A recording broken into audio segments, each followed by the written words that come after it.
અમરેલી ગજેરાપરા વિસ્તારમાં પડસાલા ગેસ એજન્સીની બાજુમાં અતિશય દુર્ગંધ આવતી હોવાનું સ્થાનિકો દ્વારા જણાવાયું છે તેમજ નગરપાલિકાને રજૂઆત કરી હોવા છતાં પાલિકા દ્વારા કોઈ પગલાં લેવામાં આવ્યા ન હોવાથી જિલ્લા કલેક્ટરને રજૂઆત કરવામાં આવી છે। સ્થાનિકોએ જણાવ્યું હતું કે દુર્ગંધ તીવ્ર હોવાથી મહિલાઓને ઘરે રહેવું મુશ્કેલ બને છે તેમજ બાળકોમાં રોગચાળો ફેલાય તેવી ભીતિ સેવાઈ રહી છે। રોગચાળો ફેલાય તે પહેલા પાલિકા દ્વારા સફાઈ કરીને દુર્ગંધ આવતી અટકાવીને રહીશોને ન્યાય અપાવે તેવી લોક માંગ ઉઠી રહી છે। તેમજ સ્થાનિક રહીશો દ્વારા 5 દિવસમાં દુર્ગંધનો નિકાલ નહીં આવે તો ફરી કલેક્ટર ઓફિસમાં ધરણા ધરવાની ચીમકી ઉચ્ચારવામાં આવી છે। મારું નામ ધ્રુવીલભાઈ હર્ષદભાઈ પડસાલા છે। અમે ગજેરાપરા આપણે પડસાલા ગેસ એજન્સી પાસે રહેવા છીએ।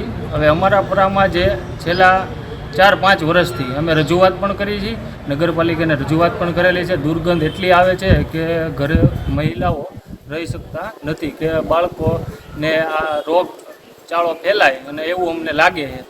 આટલા માટે અમે નગરપાલિકાને પણ ઘણીવાર રજૂઆત કરી છે, કામ કોઈ કરતું નથી અને હવે કલેક્ટર સાહેબને રજૂઆત આપી છે અને કલેક્ટર સાહેબે એવું કીધેલું છે કે 5 દિવસમાં અમે તમારું કામ કરશું અને જો હવે નહીં થાય તો અમે બમણી સંખ્યામાં અમે કલેક્ટર સાહેબ પાસે હવે આવશું।